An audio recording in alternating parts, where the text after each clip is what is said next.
Dunn Stores. Always here for our customers. Ireland AM Skadjakai and Head of Tech Repair Chain back from the future on the reasons why you should consider factory refurbished laptops. The decision to buy a factory refurbished Lenovo ThinkPad is really quite simple. They are more powerful, more robust, more reliable and last longer under pressure than any other brand of laptop out there, saving at least 120 kilos of carbon emissions too. Get a greener, more powerful laptop that lasts. Starting at only €349, there's simply no reason not to go ThinkPad. Check them out on backfromthefuture.ie. Football on Off the Ball. With Paddy Power, the greatest football partnership since Shearer and Owen. You're welcome back. It's Thursday's Off the Ball and it's coming up at 7:30. So John Giles is with us on the line. Evening, John. Evening, Nathan. So we have a bit of a treat coming up. John is going to pick his all-time Leeds United 11 in just a couple of moments. Unfortunately, though, John, we're starting once again this week with some very sad news. Another one of your former Leeds United teammates passing away. Trevor Cherry died yesterday, quite suddenly it seems as well, at the age of 72. Teammate of yours in that title-winning side of 1974, and coming so soon as well after the passing of Norman Hunter less than a fortnight ago. Like, you spoke about that bond of brothers at that stage of that team at Leeds United. I'd imagine it's very difficult times at the moment for yourself and all those Leeds players. Well, it's hard to take, Nathan. Actually, Eddie rang me yesterday and said more bad news. Oh God, Jerry. And I assumed it was the virus, but it wasn't actually. It was a heart attack. And Terry's a very, very fit lad, Trevor. I saw him at Christmas time when we were having to do for Leeds, and always looked well. Younger than most of us. You wouldn't, just can't believe it, Nathan. Very, very sad. Reading the tributes to him today, like a lot of those Leeds players, a very tough man on the pitch, but a very different character off it seemed.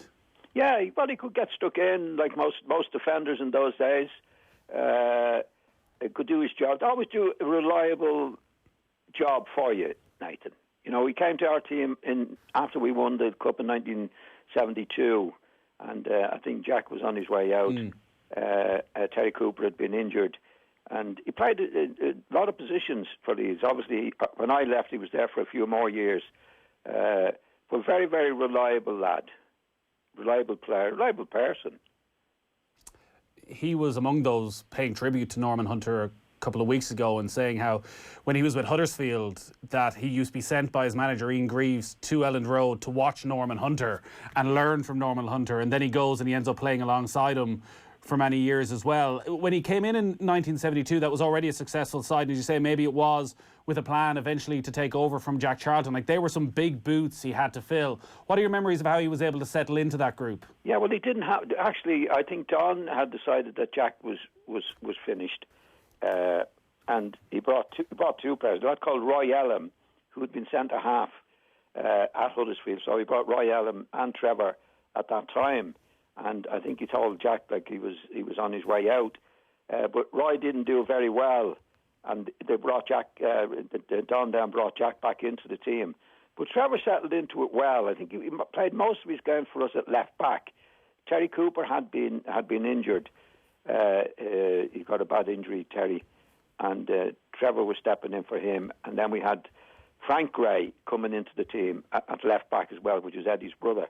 But Trevor played a lot of matches. He was versatile in that he could play across any of the defensive positions, Nathan. But left back was his original position when he came to Leeds. But very reliable lad playing. And you say that bond that you had, and while you didn't see each other as much as you would have liked, at least you had that moment over Christmas when players were getting the freedom of the city, and all the Leeds United players as well were brought back for the centenary of the club, that actually you did get together as a group quite recently. Yeah, well, that was it. That's the shock in it, And obviously Norman looked well, Trevor looked well, and now we get to this stage. Norman, as we know, passed away with the virus. Again, I said, look, when Eddie rang me yesterday, I assumed it was the virus, but he said no, it was a heart attack. So, it's just a shock, Nathan. Yeah. Yeah, well, our sympathies to everybody who was close to him. How are you keeping, John? We get a lot of messages in every week, and anytime I'm talking to somebody on the phone, one of the first things they ask is, how's John keeping? How are you getting through this? I'm keeping out of the way, Nathan. I must be honest, I'm terrified of it. Right. I'm in Birmingham, so I can go out for a walk every day, and I make sure I walk to the other side of the road if somebody's approaching or coming behind.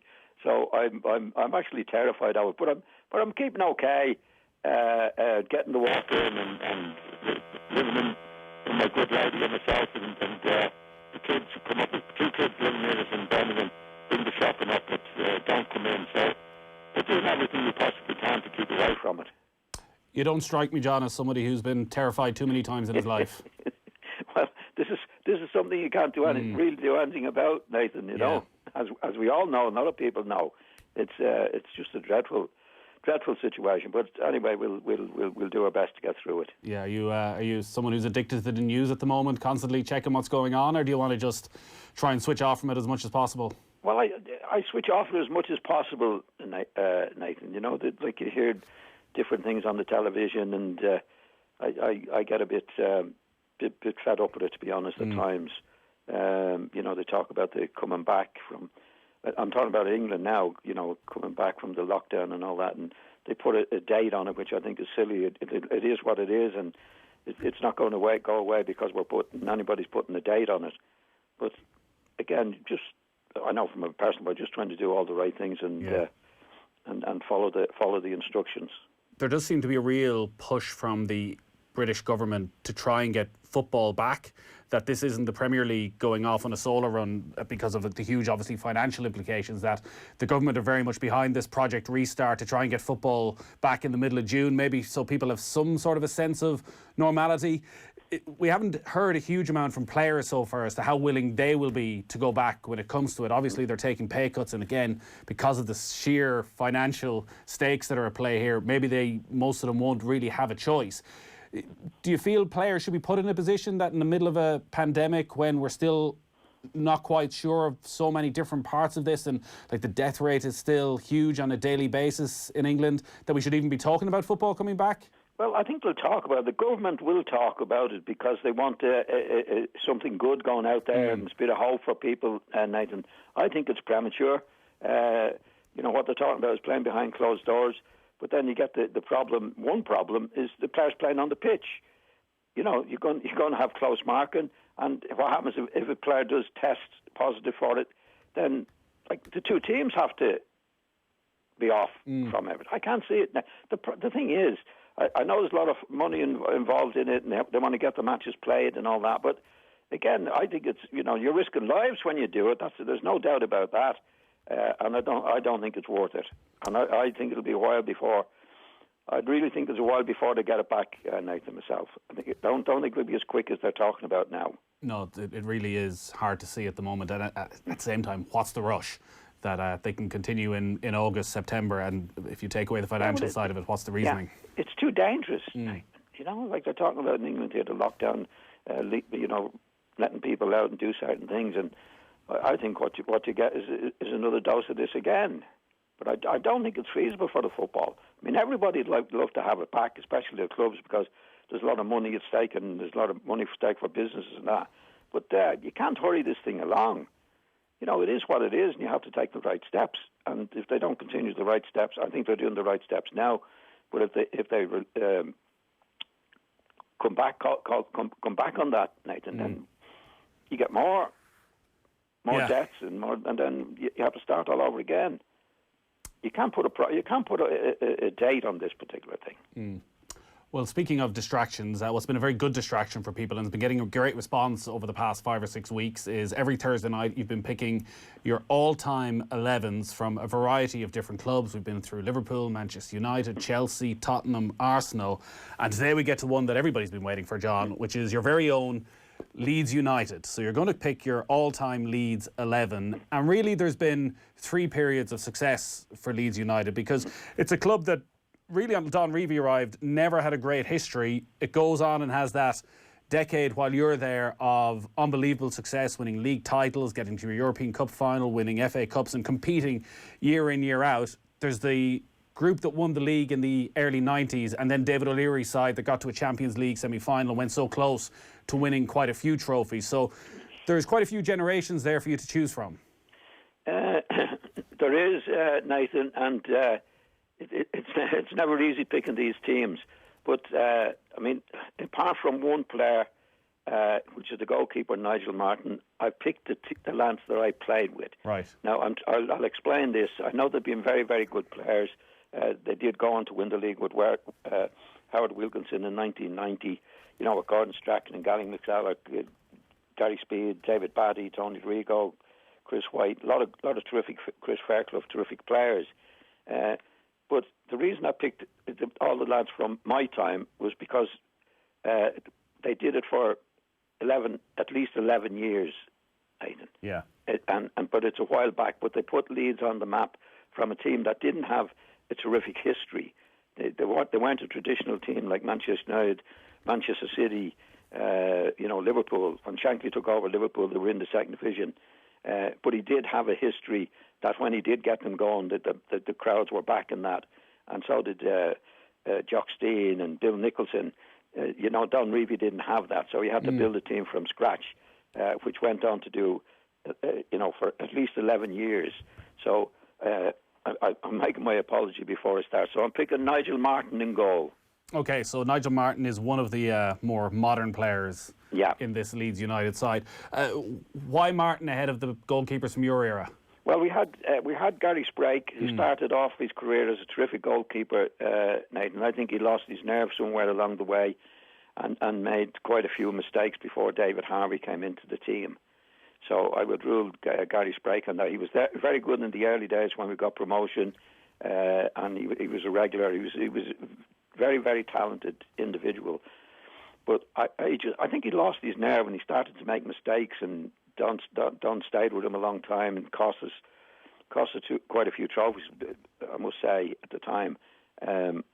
So David Harvey then came into the team, who was a solid goalkeeper, very steady, didn't make mistakes. So I put Nigel Martin. I think he was an outstanding goalkeeper for Leeds at the time he was there. So I put him in goal instead of the two lads I played with most of the time. On Gary Sprake then, when things weren't going well at that period and maybe there was a loss of trust from the outfield players for what he could do, was that communicated to Don Reevy? Like, did he understand that the players felt that this was a weak link, or was there a bit of a blind spot with the goalkeeping position? Well, it was his decision, Nathan. Well, I felt as a player, if I never interfered or tried to influence Don Reevy in any way. And in fact, I don't think he would have been influenced. I think he'd know through Big Jack and Jack making faces and calling Gary Sprake a good few names and that I think he knew how we felt. But my take on it with Gary Sprake, Don was a man who put a lot of emphasis on loyalty, right? So when Don took over Leeds first, he wasn't doing very well, Nathan. And in fact, he was doing poorly. So he decided at one stage, I think it was against Swansea, to take a gamble and put a few of the young lads in. And one of them was Gary Sprake, Paul Reaney, Norman Hunter, probably Terry Cooper, Paul Madeley. He put a lot of young lads in it, and they started to do well. And Gary Sprake was very, very good. He's an outstanding goalkeeper. So when the time came after a few years where he wasn't doing it, I think Don felt that he owed him some loyalty to keep him in the team. That's what I believe.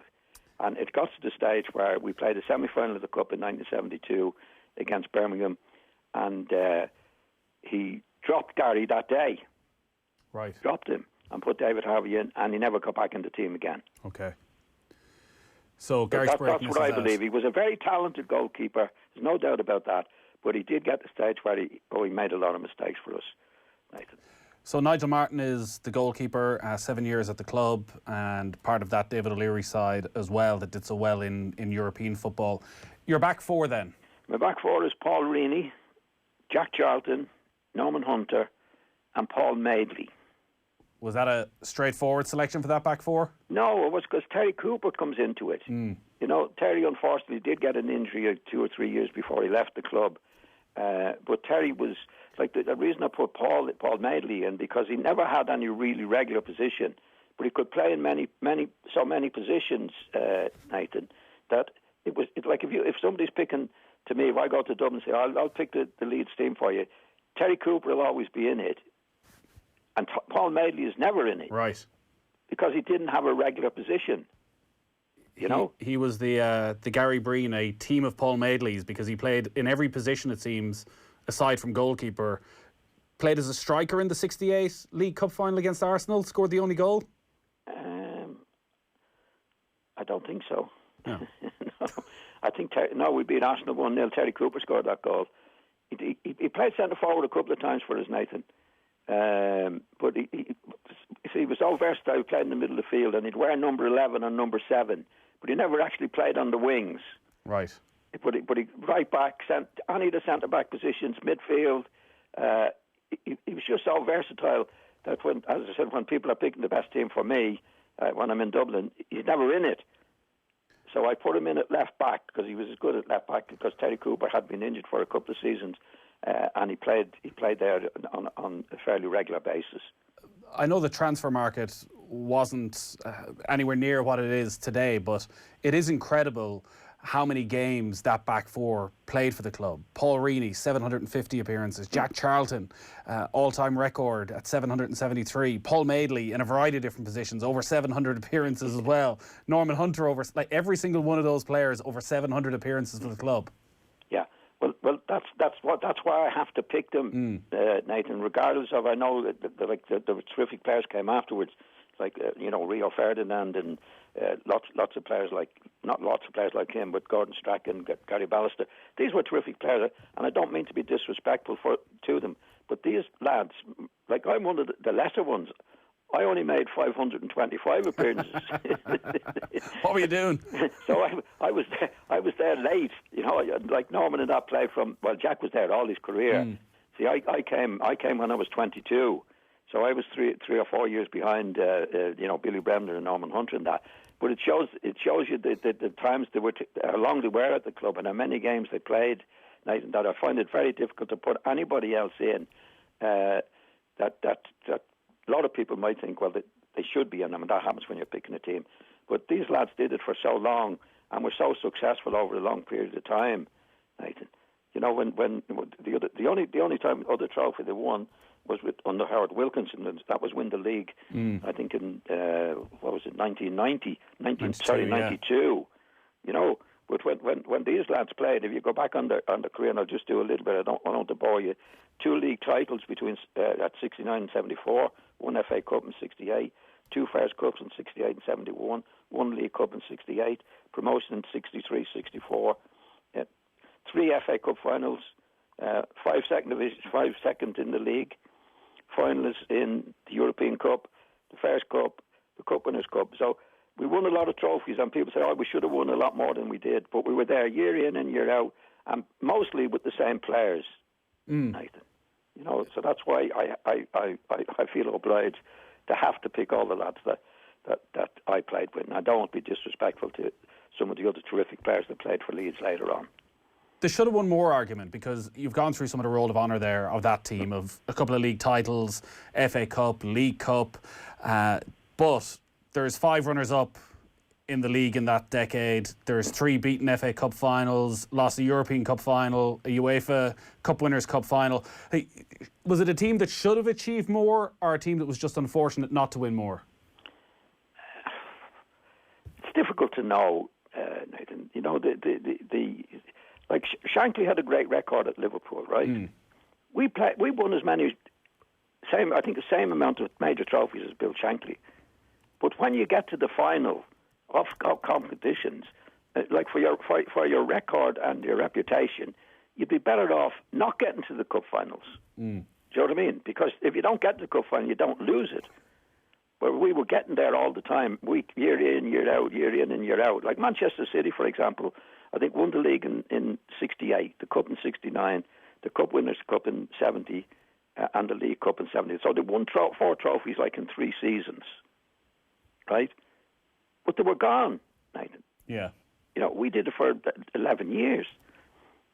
Week in, week out, week in, week out, and losing to Sunderland, which was a disgrace, and then coming back to go 29 games unbeaten in the league to go on and win the league the following year. So, of course, you could look and say, they could have won more, should have won more. But you had to get there in the final to be runners-up. And it took a bit of doing to do that. We're never out of the top 4 for 11, I think 10 seasons, Nathan. Jack Charlton alongside Norman Hunter at centre half. Obviously, so many of our conversations around Jack Charlton are around his time as Ireland manager. In terms of how good a player he was and been the centre back in that England World Cup winning side in 1966, in that generation, and you often talk about the defenders of that generation, how good was he? Where did he rank? I'd say Jack was the best centre half in what was the first division in those days for 5 years. Right. What sort of player was he? He was a big centre half who weren't expected to get on the ball much in those days. Nathan, the pitches were bad and all that carry on. But Jack was a good header of the ball. He read it quite well, and he was deceptively quick. He was a big, lanky fella, as you know, and could cover the ground well, really well. So when he was, I think he was the best centre half for at least 5 seasons in what was then the first division. He was quick. He was deceptively quick. You know, if somebody was, if it was a ball over the top and it was going down the line, he was very seldom beaten for pace. Looked a bit awkward, but could cover the ground. Good in the air and good on both feet, Nathan, for clearing the ball. Yeah, he was good on his left side and his right side to get it away. Did winning the World Cup change him at all? No. He never ever bought a drink, so that never changed him. No. Yeah, well, what's the old story here that when he was in the pub, he'd write a cheque, and because he was so famous, nobody'd ever cash it. That's right. Yeah, I heard that. I'd say it was true too. Jack was always. We were on a night out. A couple of lads warned me when I first got there. He says, "Be careful when you go out." He said, "Jack will tap you up," and he did, but he never paid it back. You had to get used to him, you know. Jack, now have you got a fiver on you? Yeah. I don't have a look, Jack. No, I haven't. No. Yeah. And then he'd say, "Oh, okay." But when he's towering over you, you couldn't really question him too much. Well, you didn't want to, especially when he caught the new guys. Yeah. You know, he'd always catch the new guys. We never thought anything of it, to be quite honest. Yeah. But you never did with Jack anyway. That's the way he was. All right, so the goalkeeper Nigel Martin, the back four Paul Reaney, Jack Charlton, Norman Hunter and Paul Madeley. We need to take a quick break, John, and we'll get on to the midfield then. Football on Off the Ball. With Paddy Power, the greatest football partnership since Jeff and Heskey.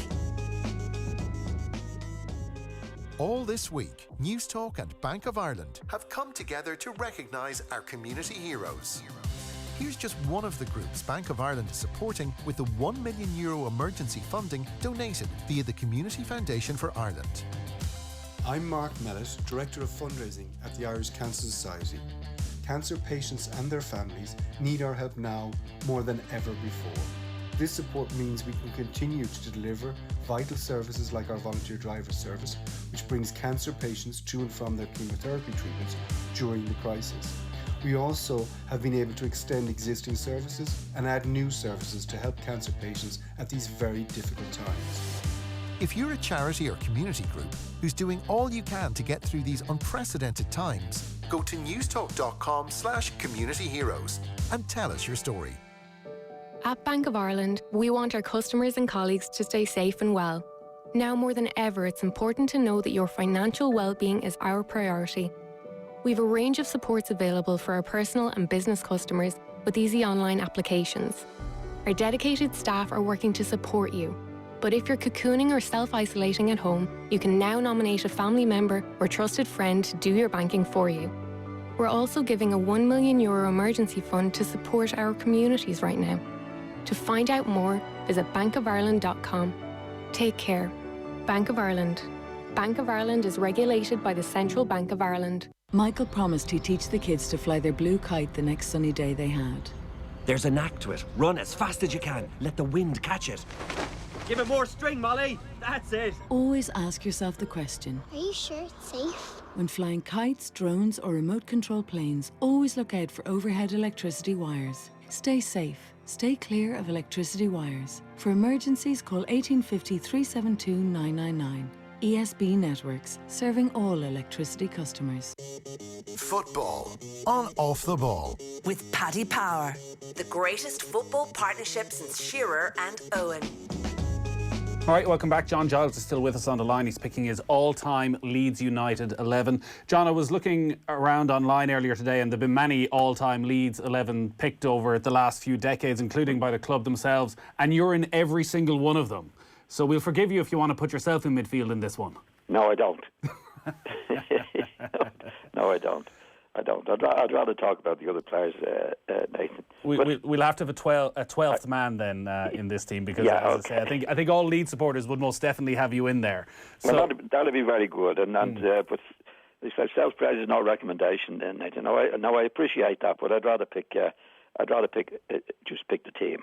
So who is your midfield? Well, I've got Billy Bremner, of course, and Bobby Collins. Okay. So yourself, Bobby Collins and Billy Bremner, when you arrived at the club, did the three of you play the midfield together? Yeah. When I first went, I left Manchester United in '63, and Bobby Collins was already there, I think a year or two before that. So I was playing on the right, well, mostly on the right side, outside right, but right side of midfield. Bobby Collins and Billy. Collins, three midgets.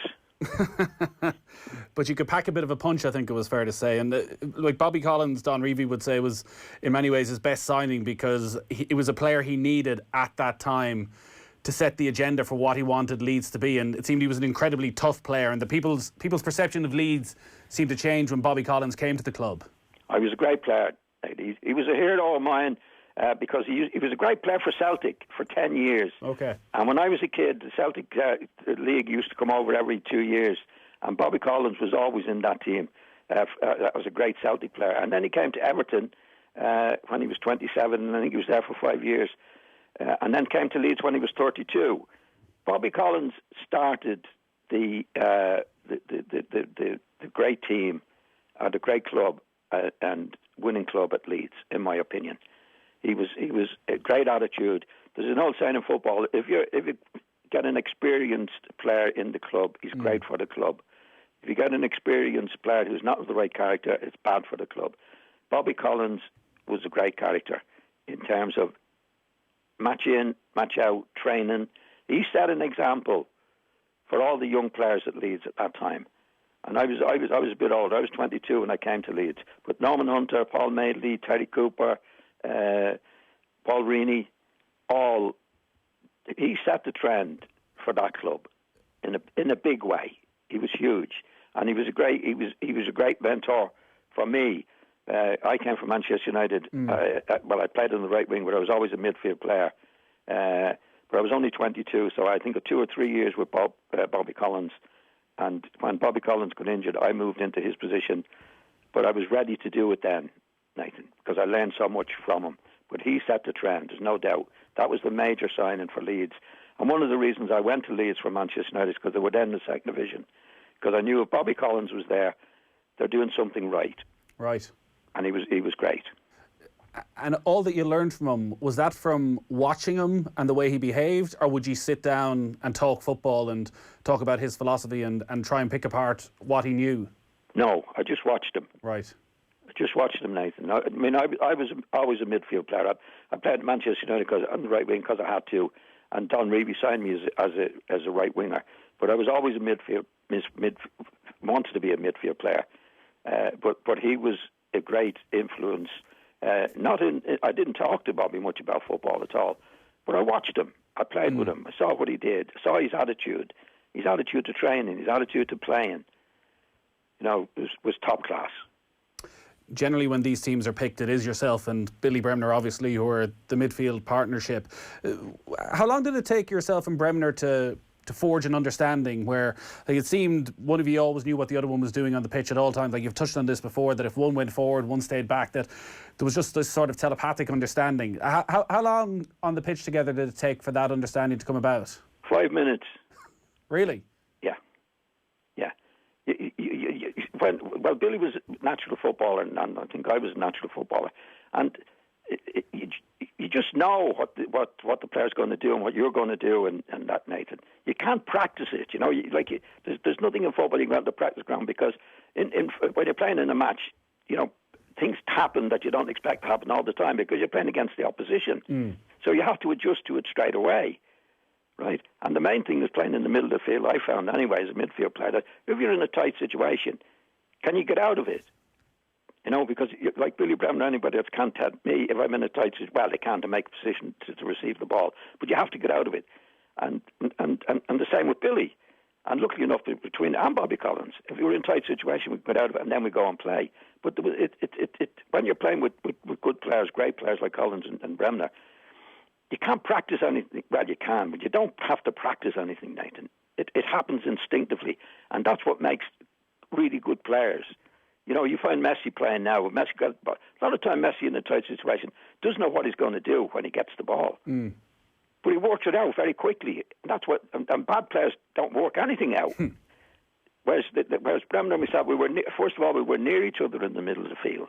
Of course, if he saw me in trouble, he'd get close to me. We were close to me to play a little 1-2, and now you're out of it. But that's instinctive as well.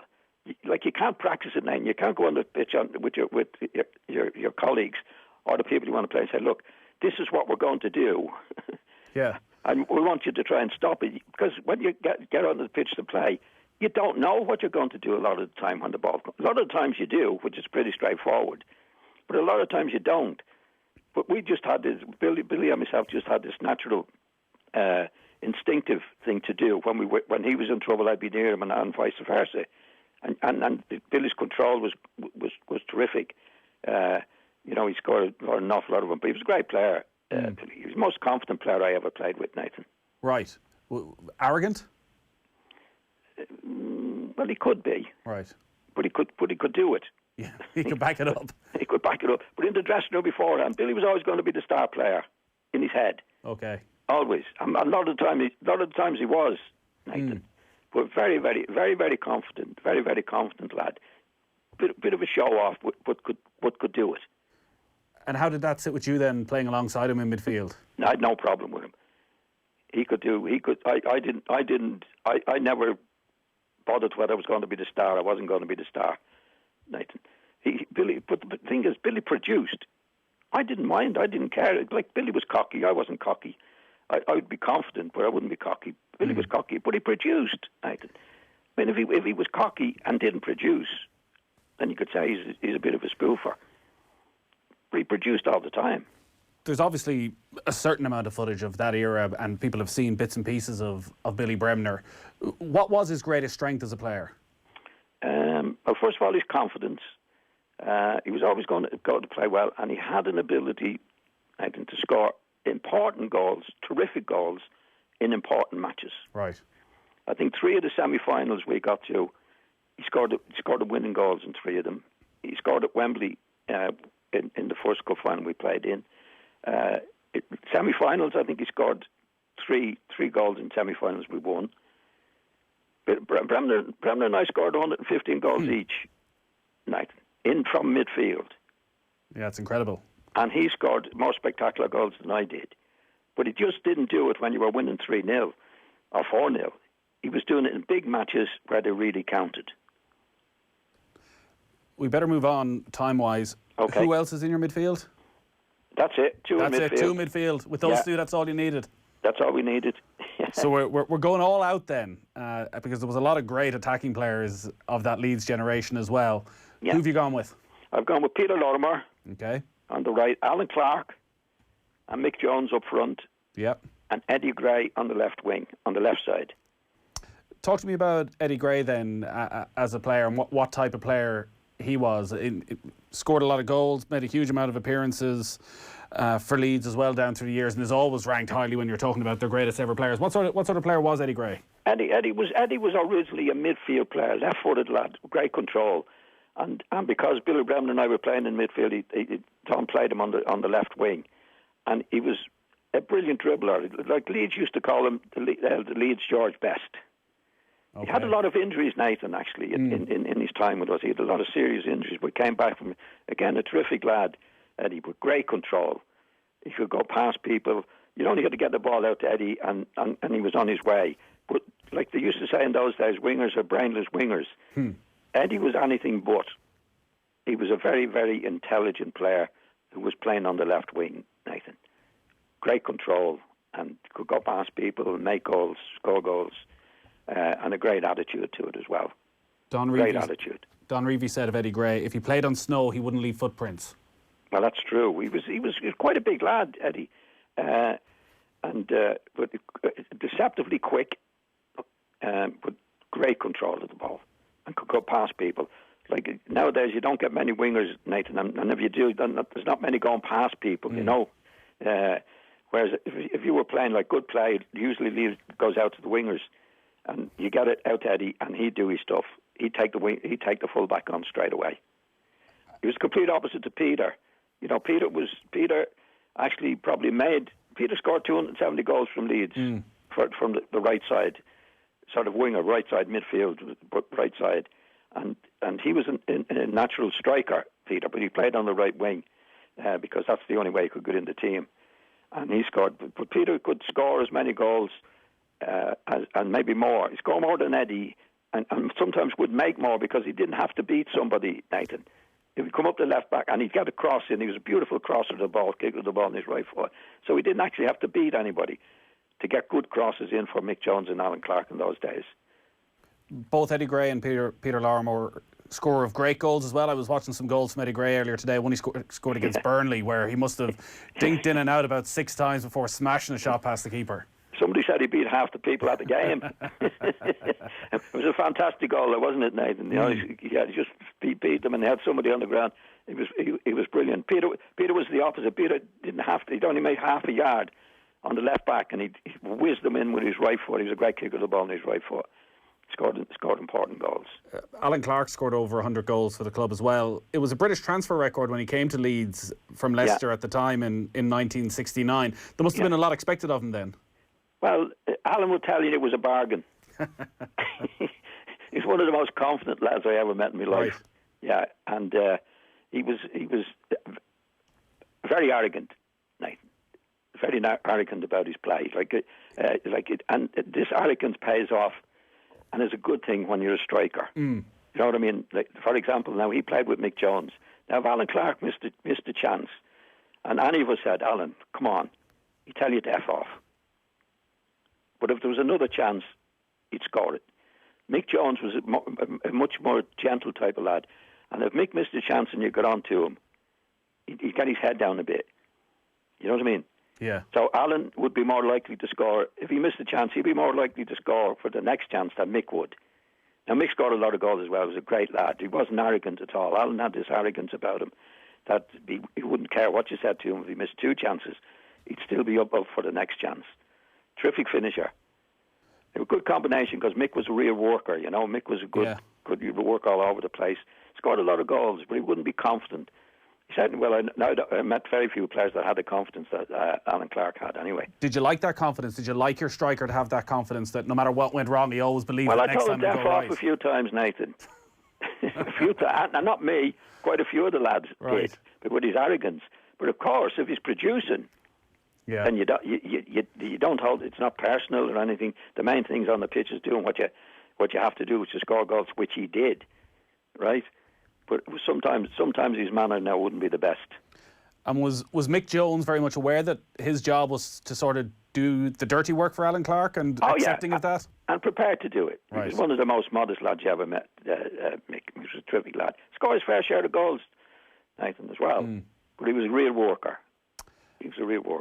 The team then, Nigel Martin in goals, Paul Reaney, Jack Charlton, Norman Hunter, Paul Madeley, Peter Lorimer, Billy Bremner, Bobby Collins, Alan Clark, Mick Jones and Eddie Gray. And John Giles thrown in there somewhere into the mix as well when we're talking about Leeds' greatest ever 11. We'd actually wanted to talk because the key to all of that, of course, John, was Don Reevy, and to dedicate quite a bit of time to all that. Unfortunately, we don't have time this evening, but I know the plan when we're finished doing these 11s is we're going to talk about some of the great managers over the last 50, 60 years. So we're going to dedicate an entire evening to talking about Don Reevy and his genius, so we'll get to that. But I know there are other players who didn't quite make it but were close that you wanted to give a mention to as well. There was a few who did contribute in a big way. When we got promotion, for example, I called Jim Storey, Don Weston, Albert Johansson, Ian Lawson and Freddie Goodwin contributed to getting promotion. When we were in our glory days, later on, Joe Jordan, Frankie Gray, Terry Cooper, of course, was there, David Harvey in goals, Gordon McQueen, Terry Orr, Mick Bates, the late Trevor Cherry, Gary Sprague, Roy Ellum and Rod Belford in my time. One who came up a lot, but actually we should point out that this is from 1960 onwards, generally, is what we've been doing, is John Giles, who's a player I know you've spoken about a lot, has been an incredible striker and had a brilliant record at Leeds, but generally in the 50s. Yeah, he left in 58. So usually when we're doing this night, we're going back to 1960. But John Giles, one of the best players I've ever seen. He was a huge, big man. He went to Juventus. Yeah. And apparently, like 10 years or 15 years after he finished playing, if he walked down in the city there, they'd mob him. He was one of the best players I've ever seen. He was about 6'3", Nathan, but he had the touch of a little fella. Right. You know, his control was fantastic. He was quick. I think the season before he went to Italy, I think he scored 42 goals for Leeds in a team that just avoided relegation. Wow. He was brilliant. I don't know what it'd be worth. If you're worth at least 200 million today. Just give us then, John, of the more modern generation, just give us one name who might have been able to force of the last sort of 20, 25 years of Leeds. Who's the best player you've seen there? At Leeds? At Leeds, yeah. Oh, God. I put you on the spot now. It is. That's a big spot because, like, Nolan Hunter was the best defender I ever played with. Billy was Billy and Bobby Collins, but Billy a lot longer. Eddie Gray. I could only give it to you in positions. Right. You know, defender, Norman, midfield, Billy, striker, probably Peter Lorimer. Right. Peter scored 270 goals for Leeds from the wing. And it's hard to make choices, to be honest, Leeds, with the players I played with there, Nathan.